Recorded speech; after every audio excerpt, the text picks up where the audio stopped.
Welcome to episode 15 of the Screenblend podcast. Today's a special one-off episode where we're talking top 5 rom-coms of all time. Make sure you send through your lists and enjoy today's episode.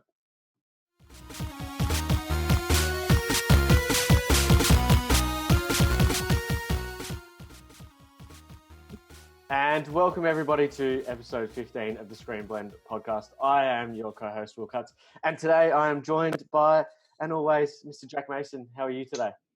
I'm good, thanks, Cut. It's another bloody cold morning, but all good. Yeah, all good there. So today, and you would have seen on the socials that we're talking about our top 5 favorite romantic comedy movies. So as two straight male men, what is, in our mid-20s, what is the best way to justify a discussion regarding our top 5 romantic comedies? Then get our younger sisters onto the podcast. So without further ado, we have Erin and Cassie Mason on the podcast today. How are you in this bright and early morning, girls? They're good. No, both Early. talking at the same time. Good. Too early. I know, Cassie, you look great for a podcast. For the video part, I'm not sure. So a little quick burn. But what we think, and today we're going on our top 5 favorite romantic comedies. So we'll go through them in a little bit of time. So again, check out our socials to give us your top 5, and we can discuss also on a later episode or have that discussion over social media. Normally we have a bit of a news segment, but I know Cassie already looks bored because she's not talking yet, and we don't want to bore her out with any news. But we thought we'd get started. With asking Ari a bit of questions, as she is in the film and TV industry. How is everything going with you, Ari? I know these answers, but the fans don't. The industry in Australia, and just give a little bit of a spiel of what's gone on and what's happened, and when everything should be back up and running. So Corona wasn't really great for the Australian film and TV industry. There was about 120 productions in total that were going pre-Corona, and then when it kind of all hit for everyone, there was a lot of productions that tried to push through and keep filming, but with social distancing laws and border closures, it kind of just turned the industry on its head. So pretty much every production closed bar 1 or 2 in all of Australia, and everyone's been put on a hiatus for a while. Mm-hmm. So I was working remotely in Broken Hill on a TV show for Channel 7 and Endemol Shine, and we got probably about a week and a half into border closures, and we took a 3-month break. So we're hopefully going back next month, which will be super exciting. But for a lot of people, the industry is one of those places where we have hundreds of crew members on set, cast and crew are in constant contact. So it's not very easy to socially distance with one another. Doing someone's hair and makeup, you kind of have to be in a 1.5, or you've got several people around a camera living together in small zones. So it kind of is not really a time to be making new content, which is a shame. And for all the viewers and listeners at home, what you'll soon realize in a couple of months is there will be a lack of new content coming through on the TV and on streaming services, because productions that were meant to be, starting in August, coming up on our screens in August and September have been postponed for 3 or 4 months. So I'm thinking it's going to lead to Netflix and Stan trying to buy some old content to bring on their platforms, as opposed to producing new shows that we'll get to watch. There's an exclusive. You heard it first. Yeah. Very good. Very well spoken, Eric. Better than all of us. So we'll get straight into this here, because I think this is going to be a very heated discussion from all sides. So before you got onto the call, Cassie, when you were just updating your Zoom, we were saying we're going to spend, each of us, roughly around 60 seconds to 90 seconds on each of our films, counting down from 5 to obviously 1. What we'll first do, though, is I'll give you each, let's say, a minute and a bit to just say what a romantic comedy means to you. Very, very, very nice. And when you like to watch them, etc. And also give us like maybe 2 or 3 of your ones that just made the list. So I'll start with you. Let's go, Mace. You can, Jack, Mace, you can start us off first. What do romantic comedy movies mean to you, mate? I don't know, they're just something heartwarming, to sit down and watch and forget about your troubles. I don't know. I don't know. They're just something good to watch with the whole family, because at the end of the day, there's not really another genre of films that you can sit down with this many friends and family that all can just agree on something, in my opinion. whether it's horror, sci-fi. Not everyone loves those genres. Where when it comes to rom-coms, you know, it's either got someone's favorite actor or actress in it, and everyone can relate to a rom-com. It's funny, it's heartfelt, it's romantic, which everyone can relate to. So yeah, no, some of the ones I've sorry. Can we relate to that? You can't relate directly, William. Can't speak to all of us, but but yeah, no, and they've kind of really resonated with me across the years. But how about you guys? Cass?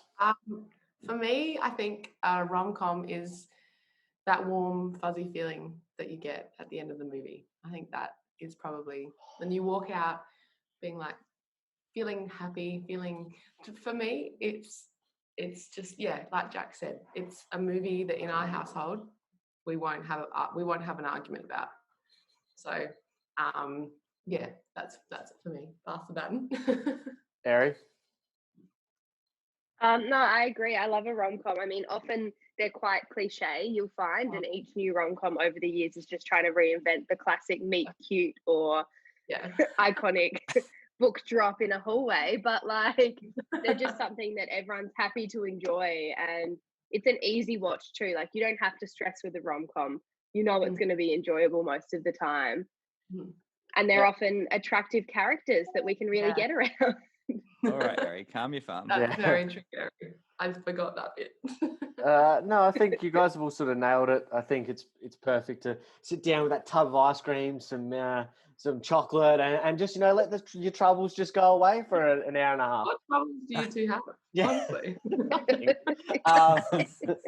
But I also think it's sort of, like you said, Jack, it's an easy watch too. They're not long movies, so it's not like you're sitting in for 2.5 hours. You know, it's about 90 minutes. You know what sort of the 3 act structure is going to be, and you rarely get disappointed. Sometimes it is, obviously, they can get real sad.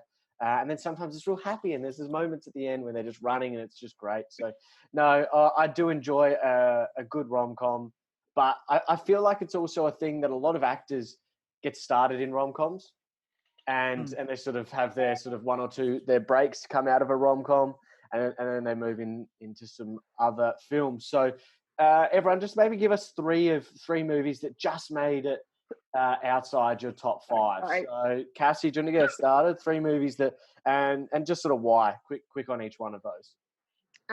Okay, so I don't know if I have 3, but I have 2. So the movie Safe Haven, I'm not sure if you guys have seen it. I've seen that 100 times. It's easy to watch. I think it should have been, it didn't get the credit that it deserved, I feel. Another one for me, which was a Netflix exclusive, was Kissing Booth. I have seen that movie 5 times with 5 different people. Oh, 5 different boys, is it, Cass? No, no. All women, of course, because it's a classic. It's a classic. That's an exclusive. So, yes, that for me, if you haven't seen Kissing Booth, and the sequel's coming out soon. Ooh, see, but that's like To All the Boys I've Never Loved Before. The sequel was not great. So, it was a shocker, and part 3's still got to come out. Oh, I see. Yeah, so sometimes they push it a little bit, but yes. So they're my 2. Jack? Yep, so mine are You've Got Mail, the classic Tom Hanks, Meg Ryan film from the, I think, late 90s, early 2000s, when bookstores were very still in fashion. And then I've also got About Time, which is a classic movie about a guy going back in time, changing events to end up with Rachel McAdams, which I'm sure You've Got Mail. You've Got Mail we had that on DVD, didn't we? We did, yeah. We won You've Got Mail on DVD, and I reckon that's how it stayed a classic. Every night when I was sick, in the middle of the night, I'd get You've Got Mail DVD out, and I'd put it on and I'd watch it on repeat. So. And what a great movie that is. And that's just cut it for me. That was really close to getting to my top 5, but unfortunately just missed out. And same for About Time. But yeah, 2 very good ones if you're going to watch anyway. Pop those on. How about you, Cutters? So for me, I've got 50 First Dates.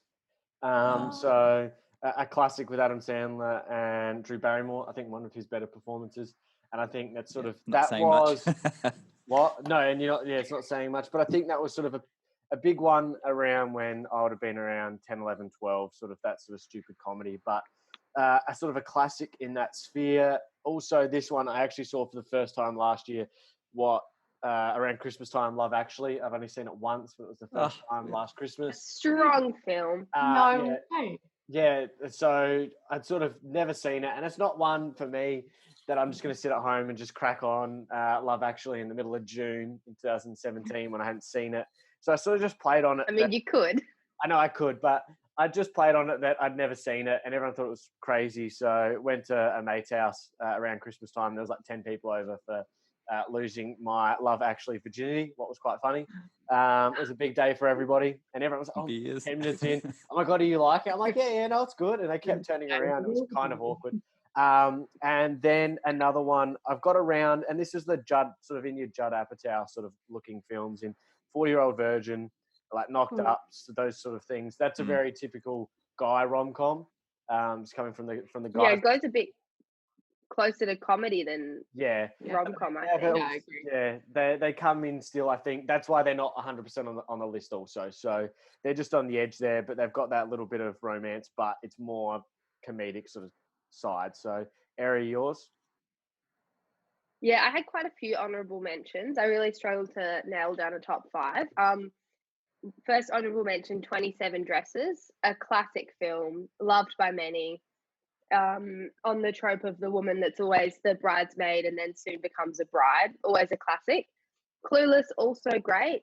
Hasn't always, translated as well over the years, but a joyous film for all. And then my other one was 10 Things I Hate About You, also a cracker film. Can't go wrong. I A know. great rom-com. You could never get into 10 Things I Hate About You. I must admit. Oh, I don't know whether it's just have that. a rewatch.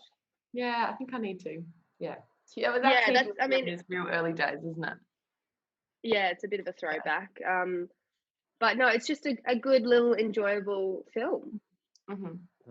So we'll now get into our top 5. So we'll go around the room here, and I'll do a little bit of timing. It's not going to be like the Academy Awards where after 30 seconds I'm going to start playing the music and usher you off for the next person. But give us a bit of a spiel why you like this movie, a little bit of a backstory on it. And yeah, we'll get into it. So, Jads, I'll start with you. What's your 5th on the list? And what I should mention too, if anyone does have one of their movies that, as long as it's not number 1, if it's your 2, 3, 4, 5, bring it up as well if we mention it so we can discuss it as well. Yeah. So my number 5 comes into the 2008 American romantic comedy film Forgetting Sarah Marshall. So that's on my list too. So do I? Yeah, we can all talk. Have a chat. Okay, So I this is probably one of the funniest movies I've seen. I saw it with parents, and there's a lot of sex scenes, so I remember it being very uncomfortable watching it with them. But and some of the humor is just very funny. It brings in Russell Brand in one of his first kind of acting performing roles, and his humor is kind of wrote me in. It's sarcastic, it's dry, it's just really, really funny. And I think I remember following him on Instagram and YouTube for years after this. And it's got Jason Segel from How I Met Your Mother. And the story starts off that Christian Bale finds out she's cheating on him with Russell Brand.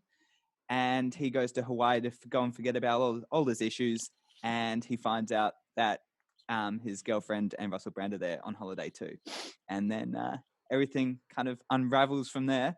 But yeah, no, very funny. What do you like this, Cass? Why is this on your list? What number? I think this was number 4 for me. And I think you're right in terms of this movie is a time. It brings back a time for us. I don't know.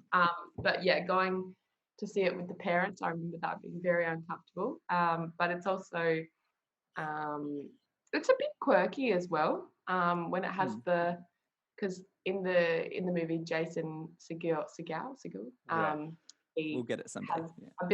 He's a bit of a strange character. He has a bit of an obsession. It's with puppets, isn't it? Yes. Yeah. Yes, that's a little bit vampire puppets. Yeah, vampire puppets. Yeah, so that's a little bit quirky as well. interesting decision on the director's behalf, I think.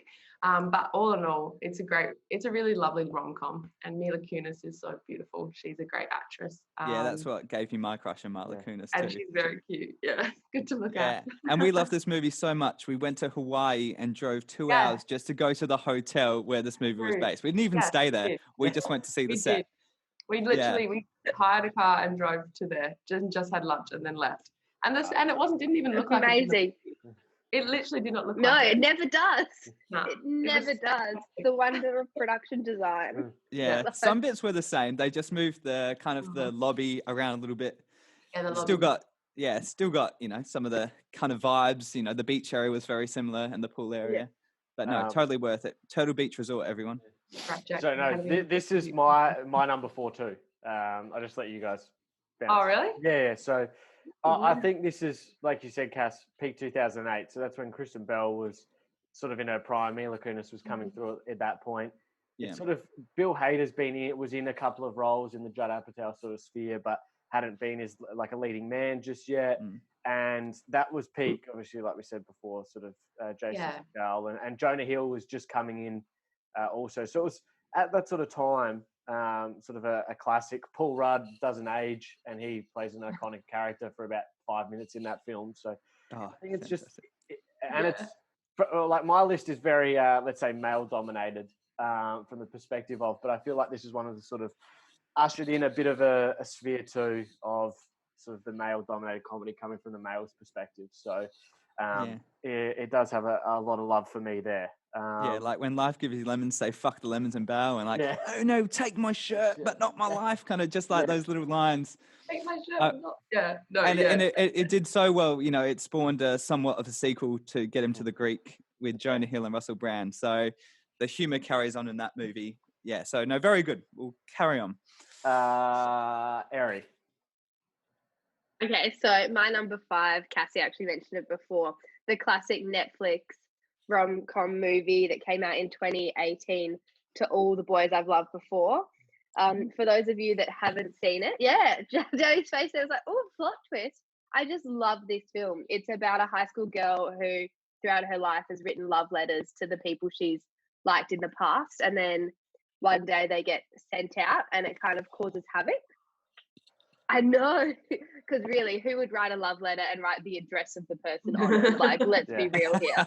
But use some logic, people.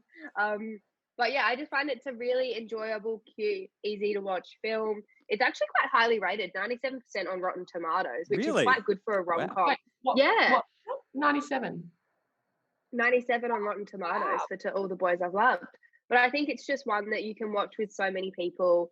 It's a cute film. You can't go wrong. The sequel was not great. And so they actually filmed number 2 and number 3 at the same time. A classic Netflix approach, because you've got all the cast there, might as well run them one against each other. It's cheaper. But yeah, so I'll be interested to see how number 3 goes. They're based on a book originally, and I think they said that the first film is quite like the first book, which I always really enjoy. But yeah, have you guys seen the film? No. Yeah. I have, yeah. Oh, Will, you got to watch it. Yeah. Make it on your watch list. Yeah. Put it on the list. It's a bit cliche. Yeah, but it's cute. Oh, so cliche, but that's what makes it brilliant. Like, you know exactly what's going to happen. Yeah. And it happens, and you're like, no, I kind of love it. Like, it's the classic nerdy Asian girl trying to get with the jock, Noah Centino. Is it Noah Centino? Which a lot of main guy's really cute. Yeah, it is.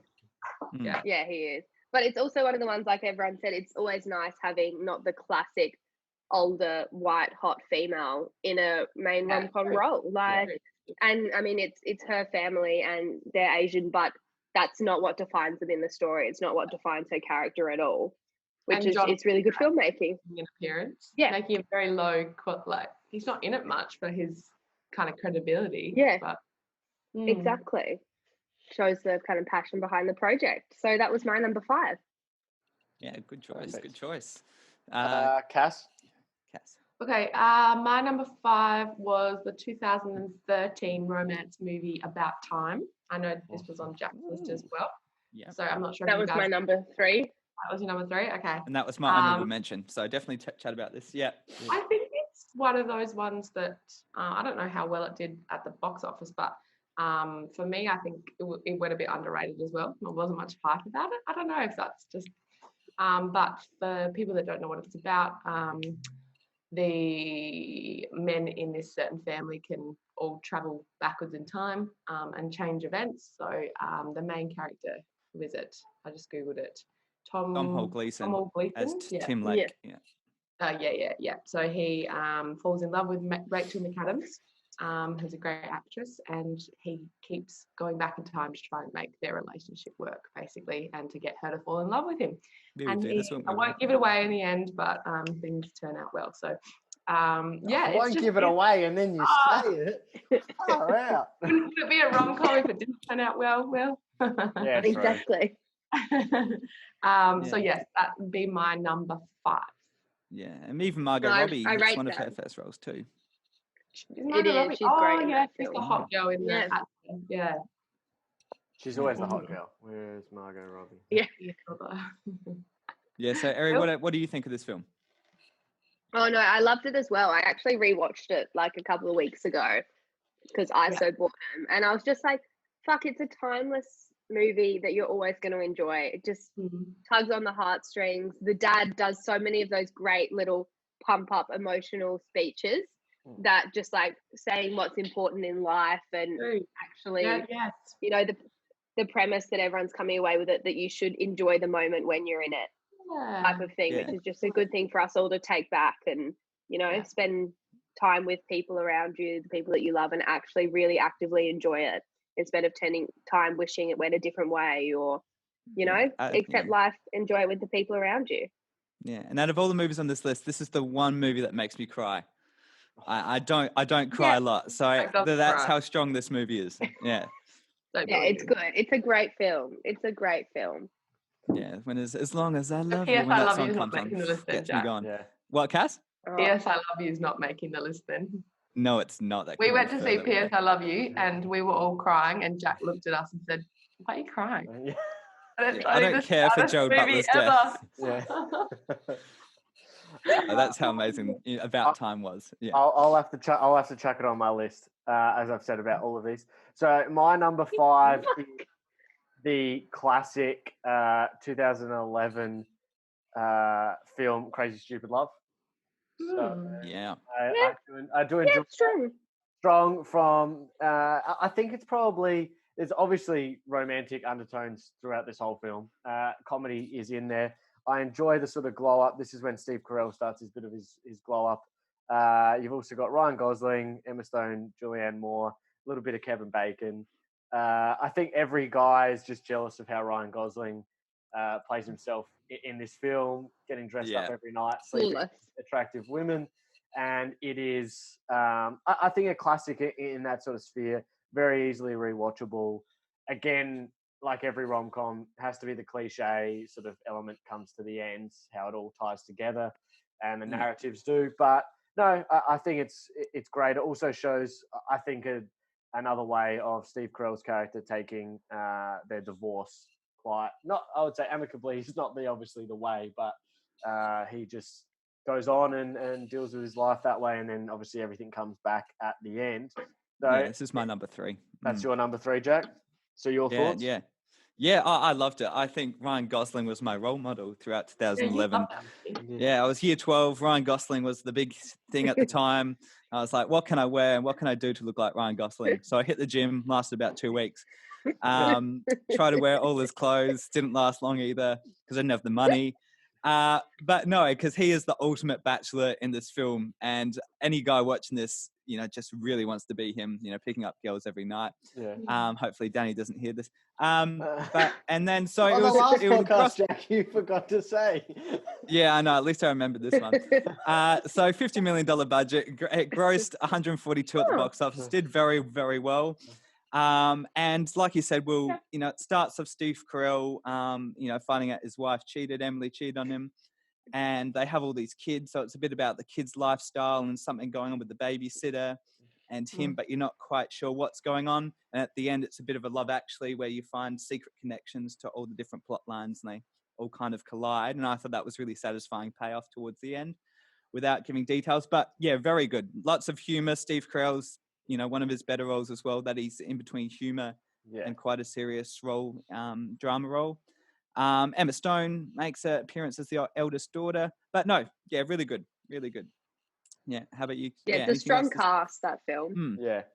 And I think when you put together a strong cast like that, before we even, set our sort of our top 5 and our honourable mentions, when you see sort of a big cast like that, sometimes when you think rom-com, you think you're like New Year's Eve style. You're sort of just with throwing your shitty Love Actually for its... Shocker. Yeah, but we're throwing together 20 actors. They all got one scene. We're trying to replicate this sort of magic. And when you see sort of 6 leading actors on a poster, you're also a little bit skeptical, but I think they did nail as well as they could with this one here. So now we'll move on to our 4th.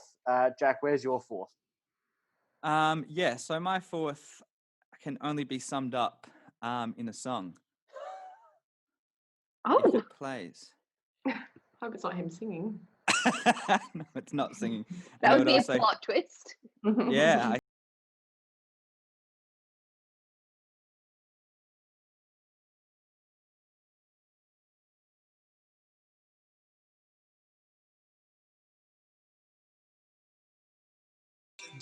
Notting Hill. Yeah, very good. So Notting Hill would be up there. So that's my number 4. So that's with Hugh Grant, 1999, with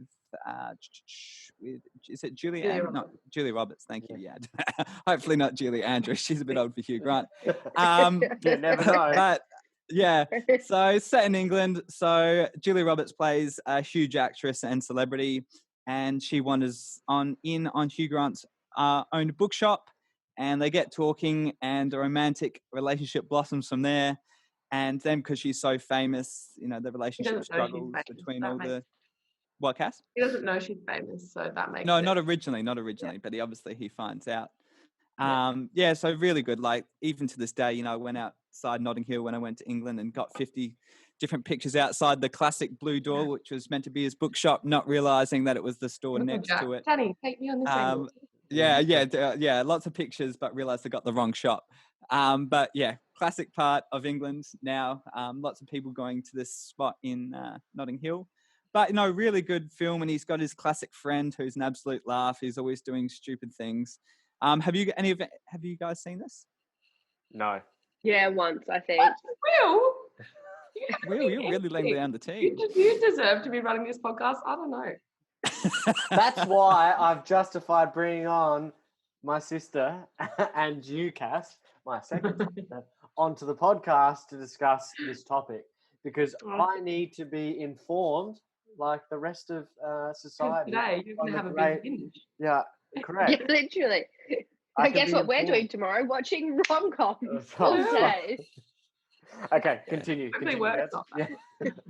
But yeah, classic 1999 film. I think out of all the things on my list, this is probably the most classic out of them all, and the most well done as a rom-com goes.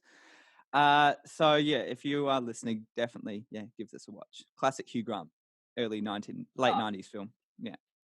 He was a classic staple in many rom-coms. Yeah, I was about to say, this was his peak time, wasn't it? This is like Hugh Grant's time. Yeah. How old's he now? Fuck, he's 60. He's just cracking. He's on his way. Yeah. What a silver fox, though. Yeah, he's a bit like Steve Carell. Yeah. Okay, wine. So Cassie, your number 4 was Forgetting Sarah Marshall, so we've already spoken about that. So was mine. So Eri, you're the only one with a number 4 we haven't spoken about just yet. Not sure if this is a crowd favourite for many, but my number 4 is the 2006 rom-com The Holiday.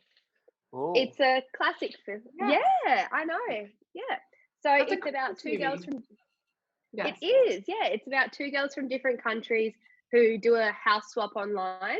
And it's the classic trope of one comes from the super wealthy background, has everything you could possibly want, and the other one is the small country town, which I believe is in England. And yeah, they swap houses for a summer and fall in love and make new friends. And it's just it kind of toys on that notion many people have going, oh, if I could live someone's life for a little while, how would everything change? Would I have more with money or all this type of stuff? But it's a classic film. It's got a great cast.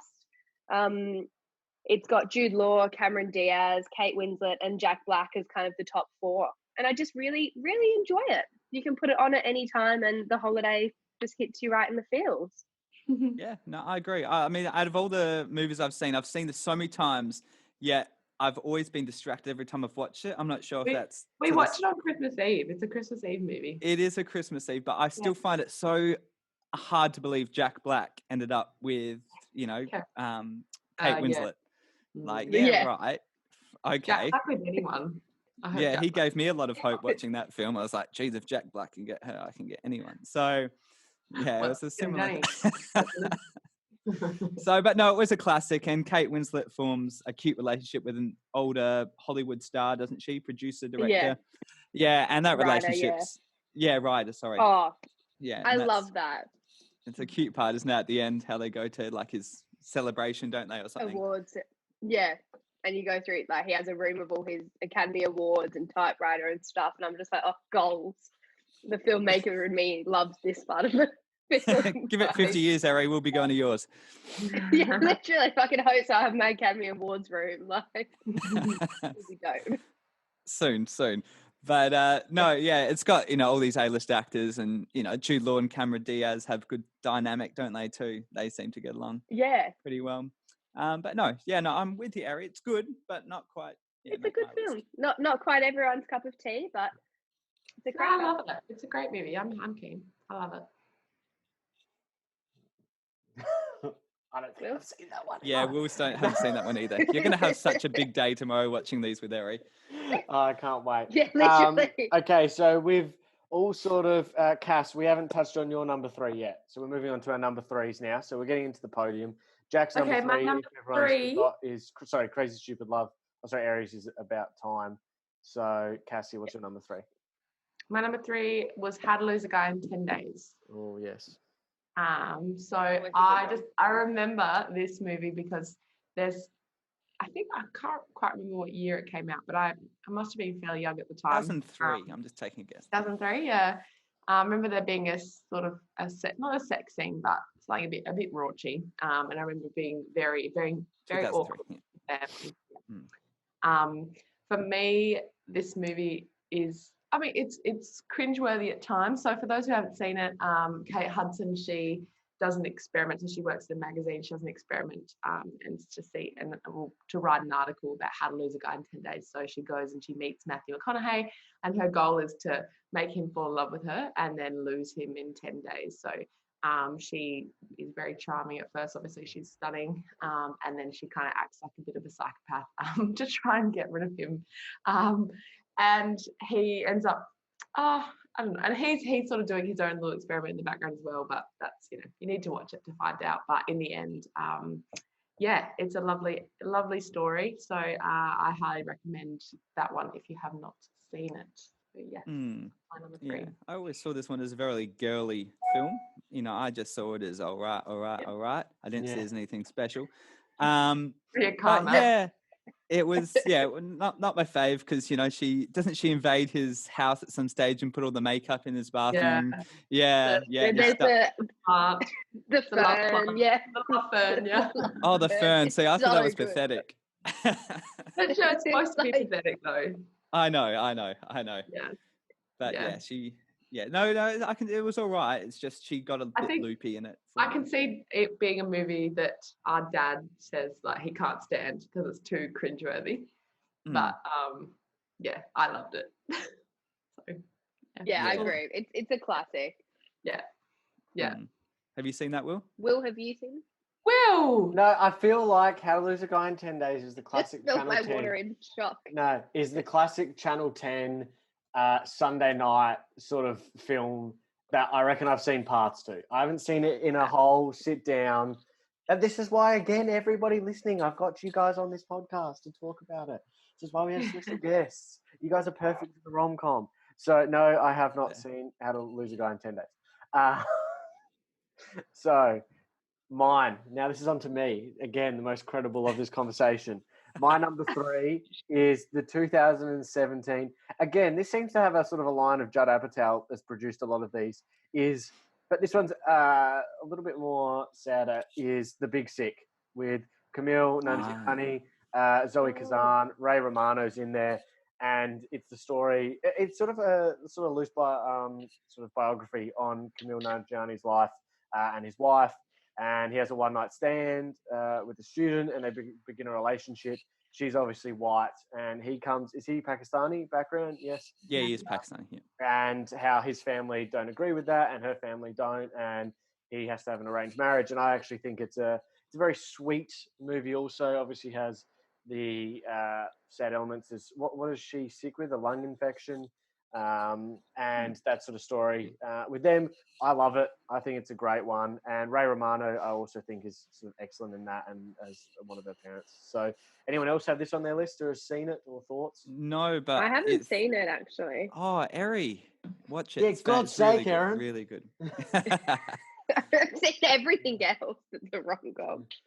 No, it comes off like a Continue, Dad. normal romantic comedy, and then it does take that twist, and you do find out she is quite critically ill. Hell yeah. And not a lot of films go into that territory, not rom-coms anyway. No. And this is, what's the main actor's name? It's his name Camille was- Nanjiani. Yeah, this is his almost starring. This is his first role, This is his really. breakout, yeah. This is his breakout. This has put him on the map because he's so well known now. Yeah. And no, he's really funny. He plays up stand-up comedian, doesn't he? And So he plays himself. Essentially, this is him playing himself. yeah, playing himself. Yeah, because it's got a bit of his background at the beginning, Yeah. showing him growing up in Pakistan and playing cricket and all that. So he's like half Uber driver, isn't he? He's driving around half the time, isn't he? Yeah, half comedian. And no, I think he's great in this, and how he goes to his family's every Friday or something, isn't it? And they try and get him another girl to see if he hits off with her for an arranged marriage. And some of those girls are just so funny coming in. Yeah, you go. Yeah. Cass, have you seen this or not? Yes, I have. I saw it at the cinemas. Yeah. But I don't know, it wouldn't be up there in my top five. But it was definitely a good movie. Yeah. I think it touches on, for a romantic comedy style of thing, the comedy's underlying due to the fact that he's a comedian, but it doesn't smash it down your face like some other Judd Apatow movies. Say, for example, Forgetting Sarah Marshall, what I think is more comedy with the romantic, whereas this is sort of there's elements of drama in it, and you obviously know it's going to be fine. But on a $5 million budget, it shows again you can sort of produce a very good movie on the cheap, and it made over just under 60 mil at the box office. So it shows again with a solid script and likable leading characters. That again, he sort of around this time there wouldn't have been many Pakistani, and he'd always been the supporting guy in these movies, so to get his own chance, and now he's leading a Marvel movie. So that's how quickly it can change for you. So it's my number 3. Now we're getting into our top 2 here, and no one's said any of their top 2s yet. So this is going to be interesting if we have a little bit of overlap here. But I reckon mine 100% won't be in anyone else's, but I know probably one of the other ones will. So I'm going to start with you, Cass. What's your number 2? My number 2 is the 1991 classic Father of the Bride. Oh. Oh, Haven't seen this one either. I'm just going to say right away, haven't seen it. I also haven't seen it. Need to see 1 and 2 because they're both great movies. Yeah. It's probably one of the sequels, one of the movies that actually number 2 is almost better than number 1. I don't even know. I think they're both as good as each other. So Father of the Bride, I guess it's something relatable to most fathers, but it's what it sounds in the title. But Steve Martin's daughter gets married, brings a guy home, and he's your classic. What do you call it? Judgmental father. He wants to make sure he's very protective over his daughter. Wants to make sure she's marrying the right man. So just like our dad. Just like us tomorrow. Anyway, so it's a great movie. Haven't seen it. Yeah, both 1 and 2 are really good. This is during Steve Martin's heyday. Yeah. And he's very funny. It's got what's his name? Martin. Who's the wedding designer? Who designed the wedding? I don't know, but No, that's okay. But he's fantastic in it too. Yeah, no, I guarantee you 2 should go and watch this film as well. You would love it. Add this to your top 20, Will. So at the moment too, Disney Plus remaking this also. Oh no! There you go, Cass. So one of their projects that is currently in development. I'm guessing classic Disney Plus one. It just makes it some cash over. No original ideas anymore, Cass. They got to copy Definitely something. not. No. Yeah. Until Erin writes her own script, it's just going to be reinvented ideas. No Which pressure, I said sis. I was going to do an ISO and clearly haven't. No. So, Eri, what's Start your writing. number 2? So my number 2 is the 2018 rom-com Crazy Rich Asians. Oh, So yeah, controversial. So for those of you that haven't seen it, it's kind of a bit of a fish out of water story. It's yes, Will. I've seen this one.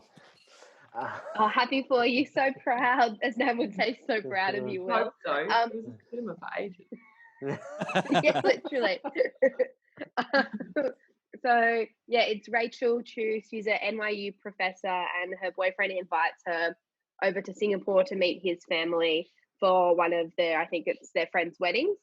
And she gets there and realizes they're one of the wealthiest families in the country, and it's about her trying to prove herself to pretty much his family and his mum that she really belongs with them. And it's a beautiful film. The locations are phenomenal, production design amazing, it's bright, it's fun, it's excessive. It's one of the kind of first films with Asian cast that's really celebrating them in a rom-com, and it's enjoyable, and it doesn't fall into all the stereotypes, which a lot of people really loved as well. It made a truckload at the box office. So I think it was about a 40 mil budget, made about 240 mil in the US, which is a lot, especially for a rom-com. And it's really kind of defining the genre, and there will be a sequel coming out. But yeah, I really love that film. It's a great watch. It's beautiful, location, scenery. Yeah, it's my top 2. Top 2. Nice. Is this Will on anyone contribute to else's? that one at the box office. Yeah, that was one of my probably recommended if it wasn't off for the list ones. just off the list. But while Crazy Stupid Love gives me aspirations to be Ryan Gosling, this gives me aspirations to be really, really filthy rich. Because some of their house in this movie and all this, it's bloody incredible. I don't think there's people that wealthy. Beautiful. I would love to work on a film like that. Just like absolutely stunning. I'll join you. Yeah. Get me laughing. Yeah, I'll take you, Jack. Yeah, thank you. So, Jads, what's your number 2? So mine one. Let's see if Cassie can guess it.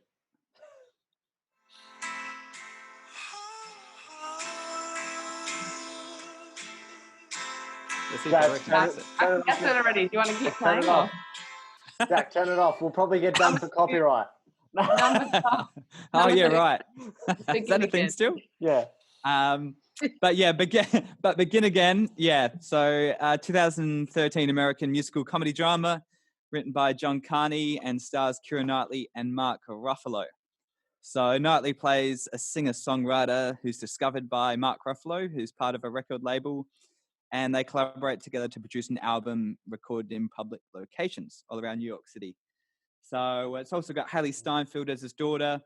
And I think what makes this, it's probably not more so on the comedy side. There's a few jokes here and there, but it's the music that makes this. I think it's be a rom-com necessarily, would it? Because there's no romance in it.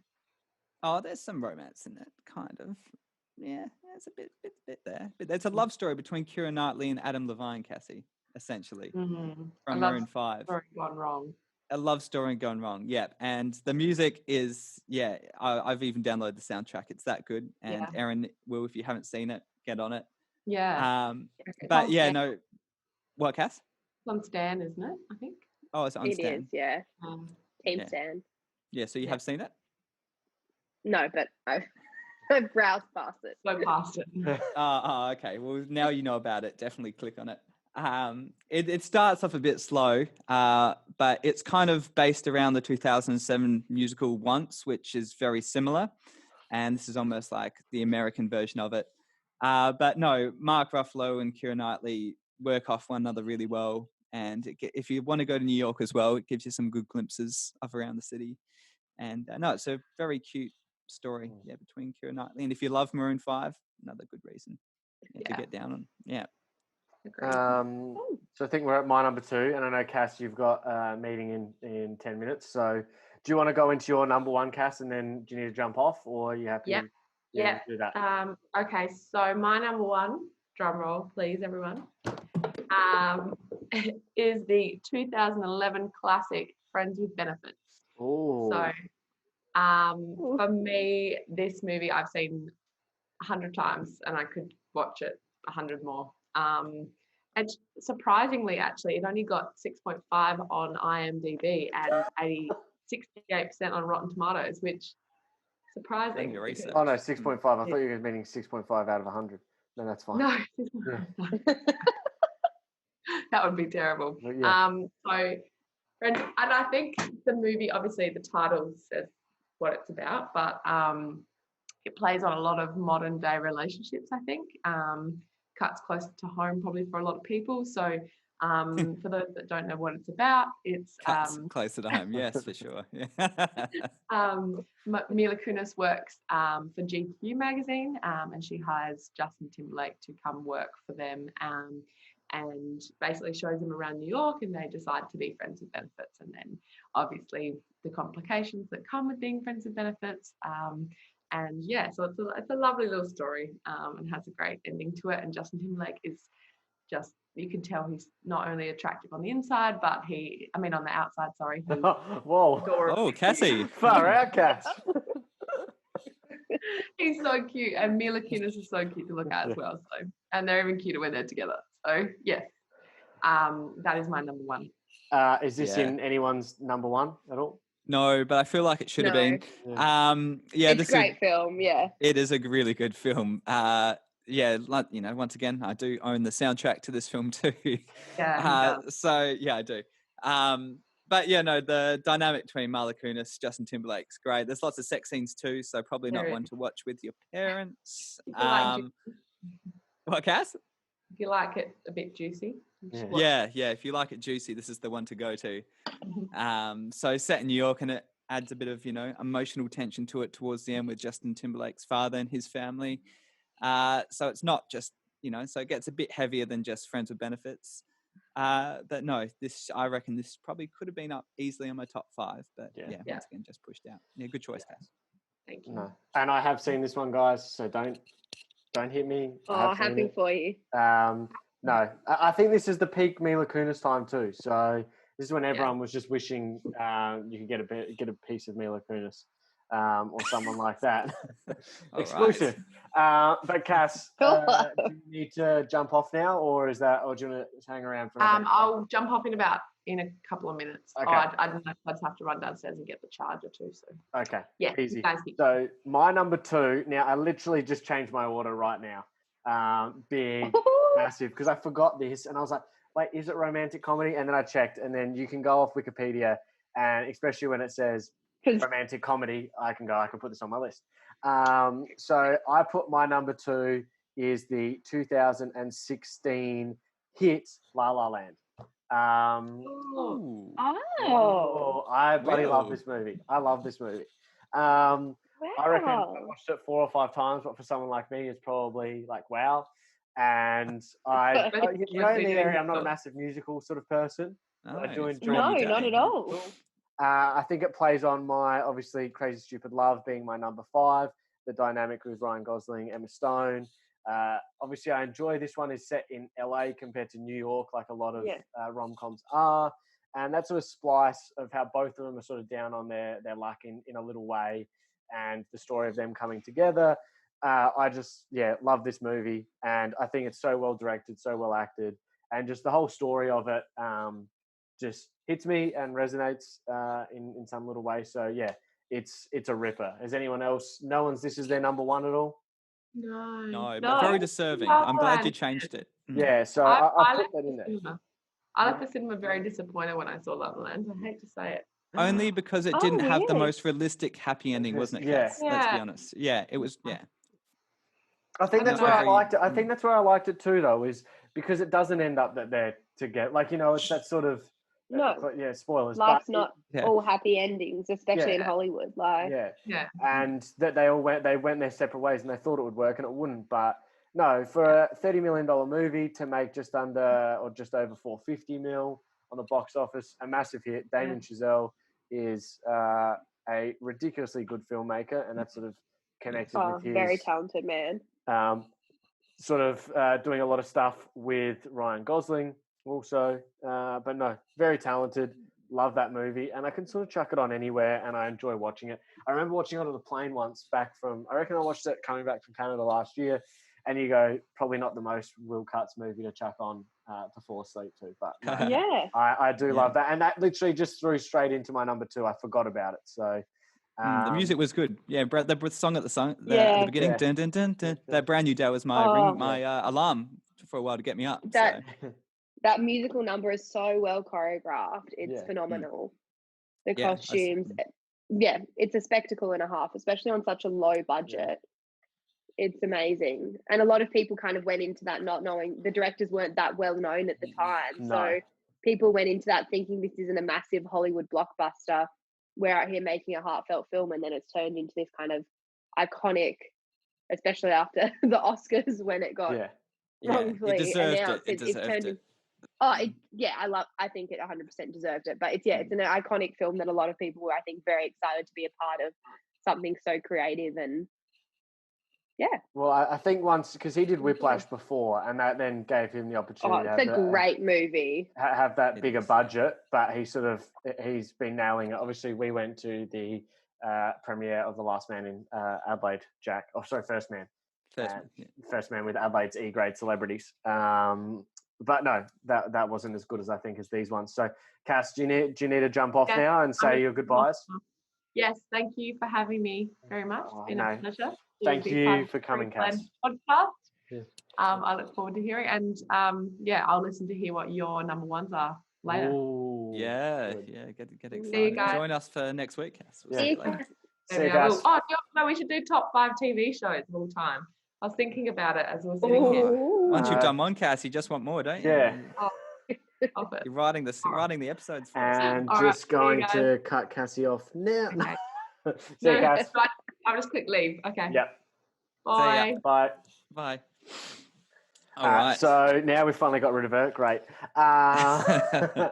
So now we'll go into our number ones. I'd just like to say I did change, obviously, La La Land to my number 2, and meaning going from 2 to out of my top 5 is the classic.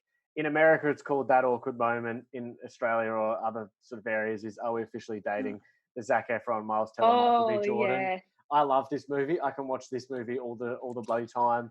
Again, like anyone on my list, it comes from the typical male's perspective. Yeah, the ultimate lads rom-com. The ultimate lads rom-com that guys can chuck this on. You also like, which character am I in this? We're all none of them.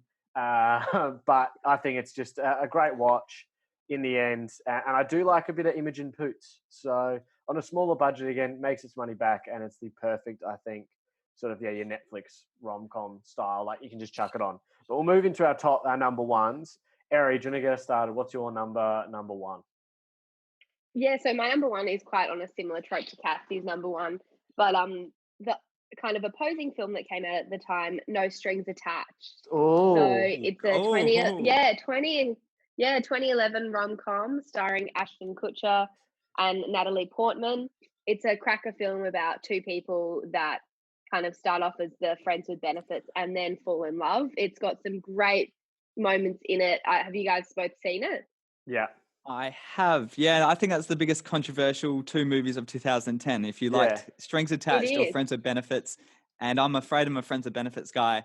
But if you're No Strings Attached, Erin, that's fantastic. No Strings Attached, woman alive. Yeah, I just really enjoy it. Some iconic moments, including Ashton Kutcher walking up to her job with a congratulations balloon after a one night stand. I just think that's fucking brilliant writing. Excuse my language. But yeah, I really enjoy it. And that is very controversial, the 2 films coming out at once.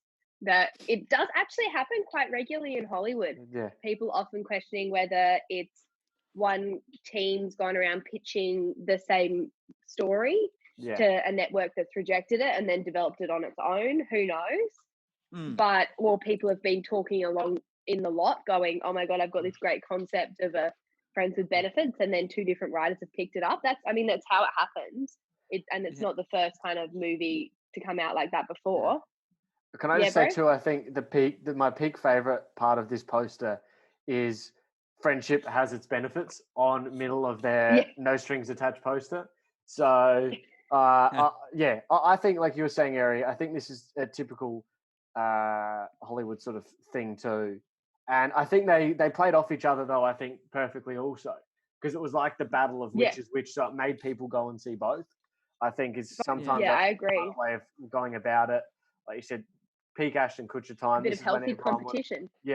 wanted Natalie Portman too. So I think a great also on the outside sort of thing. So yeah, it's a bit more serious than Friends with Benefits. I find Natalie Portman and Ashton's relationship got a bit more serious than what they did in the other film, especially towards the end. It got very heartfelt, a bit more.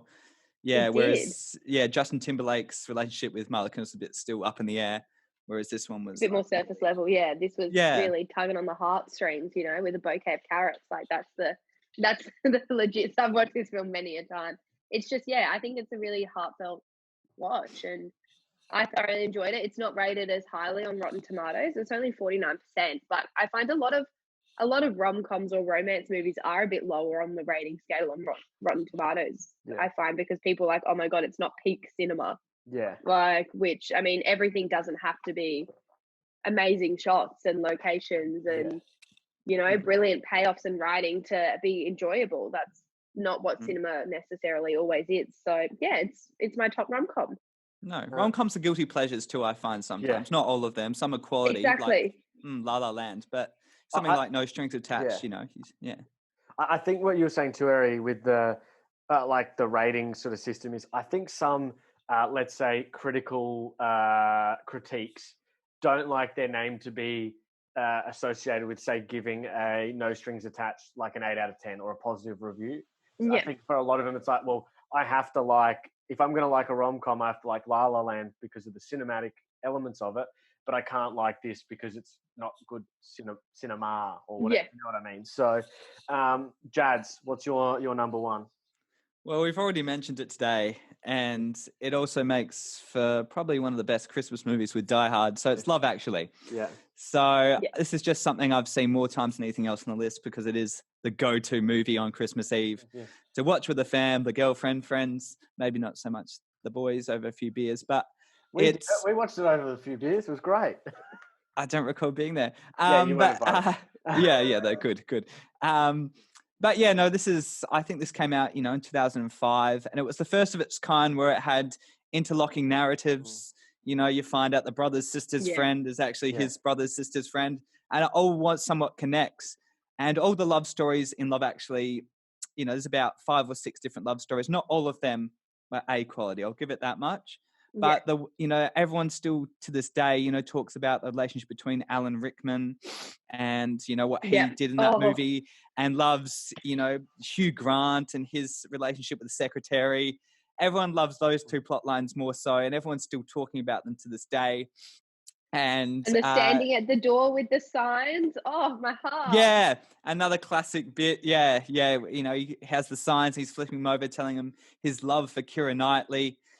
Rick from The Walking Dead, Liam Neeson's, death of his wife. So many different storylines that reach on different levels to different audiences, to different demographics, that there's something here for everyone.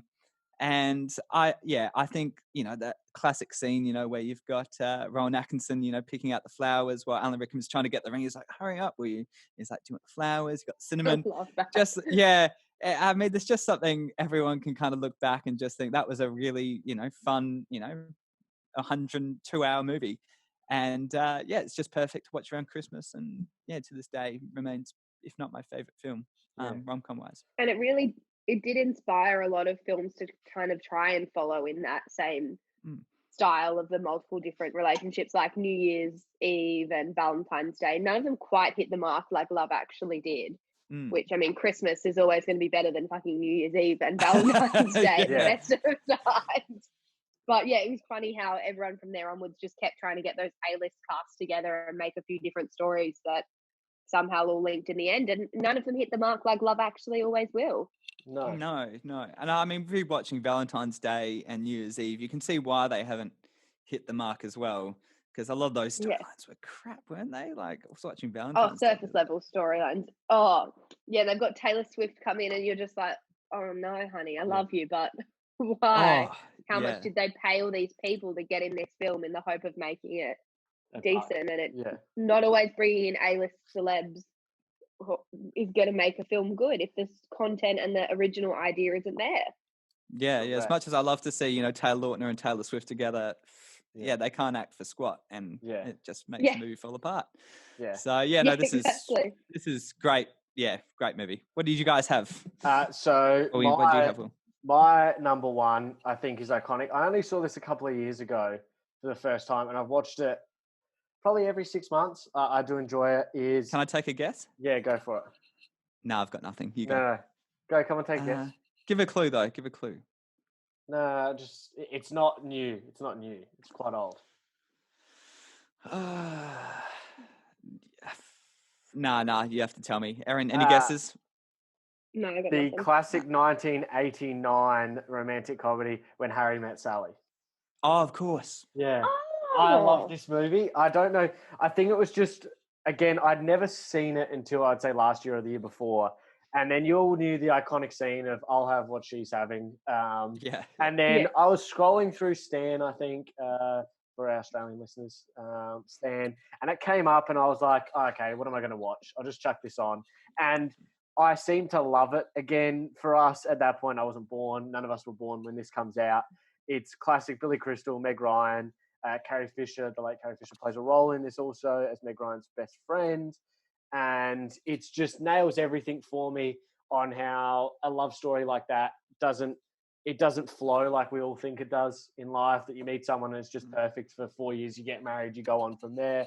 There's multiple different things from their time at university. It doesn't click to they're in their early 20s to their mid 20s to their sort of in their 30s, etc. And it just sort of keeps jumping every 5 years or something, and they conveniently run into each other. Sometimes they're happy, sometimes they're sad with each other and they don't like each other. But I just really enjoy this movie, intertwining with the sort of older couples as they narrate to the camera about what love and love stories are, I think is also great. And it is something where you probably can't recapture something like this in today's world, because this type of person, you've got guys, girls sliding into DMs, etc., of life. Like once this person was out of your life and you didn't get their phone number back in 1990 or whatever in the 80s, they were gone. So there was no way of finding them. You had to run into them.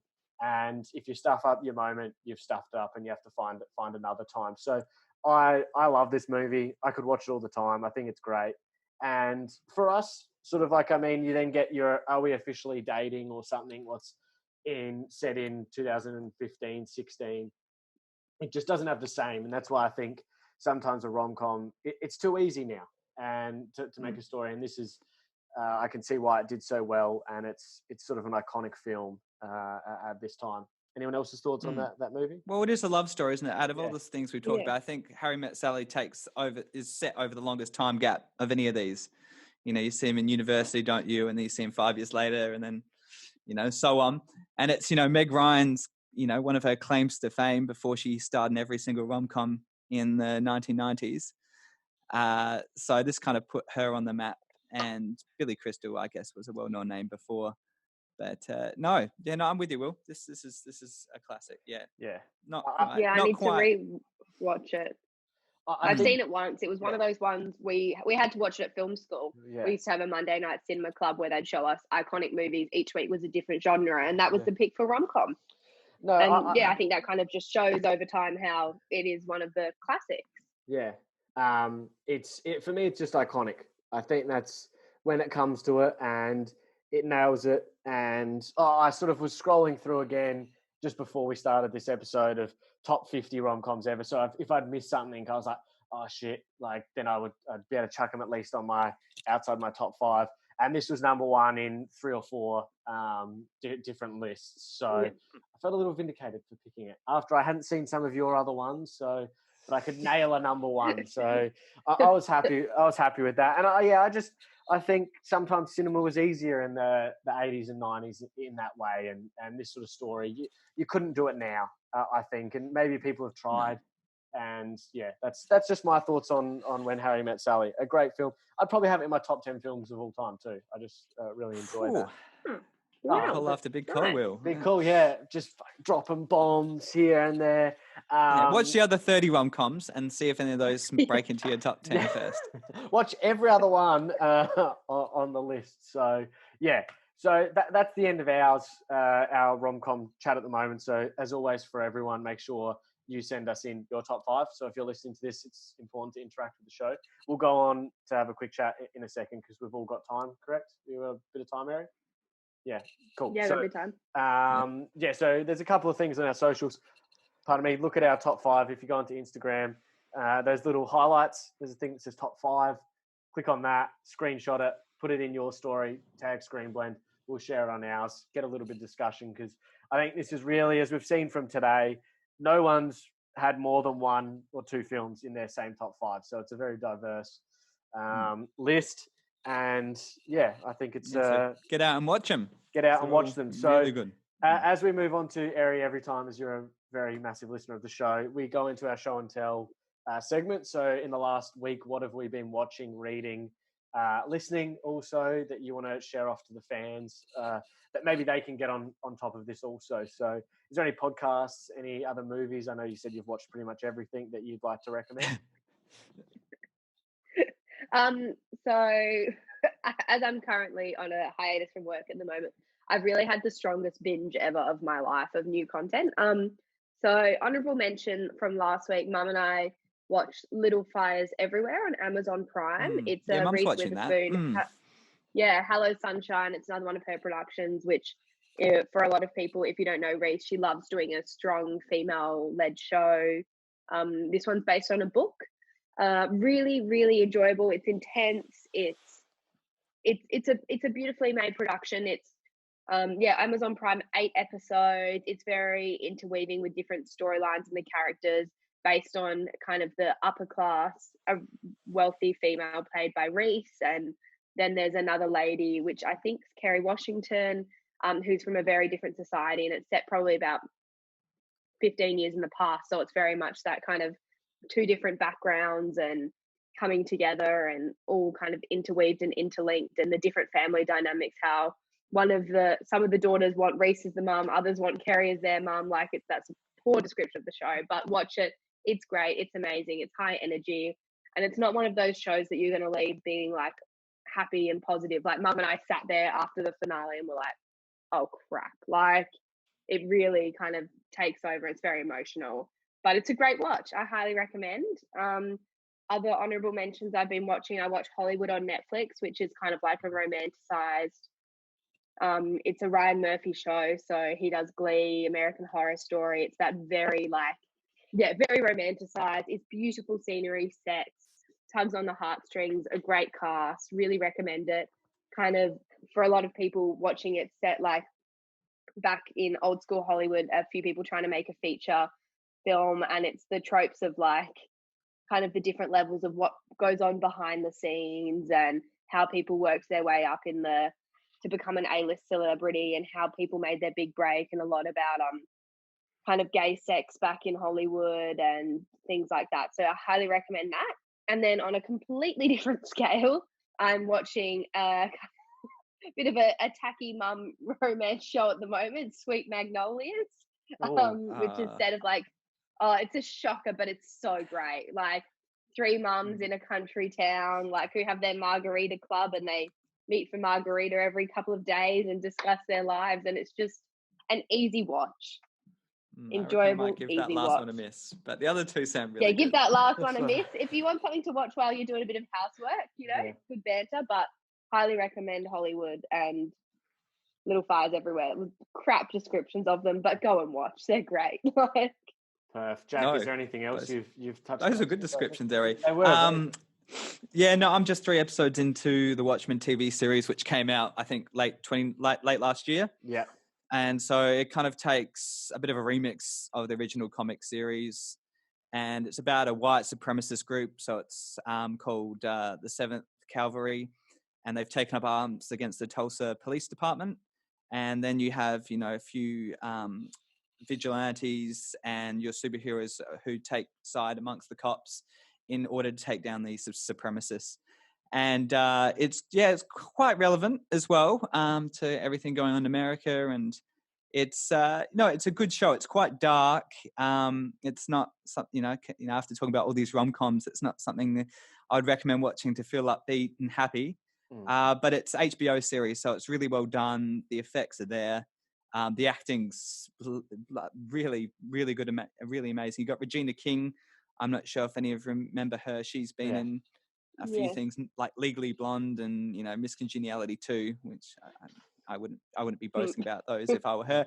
And it's got Don Johnson, and it's got some really well-known celebrities, and it's a very serious look at the comic book series. And I would definitely, if you love your comic books and you did enjoy the Watchmen film, I would say go straight into this, because it did get, I haven't watched it all yet, but I've seen that it did get very, very good reviews, especially going to the later half of the series. So I'll be able to give you more on that next week. But other than that, that's all I've been watching for this week. No. Similar for me. I actually haven't watched that much new. I was watching a couple more of the rom-coms, obviously, we've spoken about. And so this week, not as much now. So still on Snowpiercer. So that's getting better? Yeah, it's getting better. I just still don't know. I'm just hoping there's a payoff, like a good one. I'm just not 100% sure. I'll probably give it one more episode. But it's kind of easy. I do miss the one episode just coming out sometimes, where you can just chuck it on. You got 40 minutes, and you go, okay, cool. I'll catch up on an episode of TV. So other than that, there's not much else. So again, we'll finish that off because I'm going to bounce to work now. So everybody, where can everyone find you, Eri, on the socials? What's social? God, they can find me on IMDb if they like. But now we're boasting. Mic drop. Boo. Wow. You can follow me on Insta, but I'm on private. So okay, that doesn't work then. Anyway, so just again, IMDb profile. Yeah, okay. IMDb profile. Or LinkedIn, Eric. Get them to follow your LinkedIn. Do you have a picture on your IMDb profile? No, I do need to put one on there, though. Yeah, you need to put one up on there, because you need to put one up. Makes you even more famous with a picture. Yeah, but I don't want to pay for IMDb Pro. Okay, but then I think it of might all the be stuff worth it. Yeah, it could be worth it. Write it off on tax. True. Yeah, just talk to pods. So again, as everyone, thank you for listening to episode 15 of the Screenblend podcast, talking about our top 5 romantic comedies. Again, hopefully our lists were fine for all of you. And if your list is different, make sure you comment them below on our various social media things. Share it on your Instagram stories. And again, as always, where can everyone find you, Jack?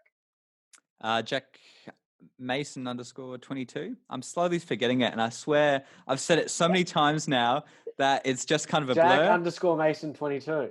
Jack _Mason 22. Yeah. I know your handle more than you know your handle. Yeah, I know. So again, you can follow me on Will Be Cuts on all of the social media platforms. We'll know next episode we're going back into games, so going on to Last of Us, having a look back at that game with Last of Us 2 coming out in about a week's time from when this is released. So make sure you keep up with all the socials. Again, Eri, thank you for joining us.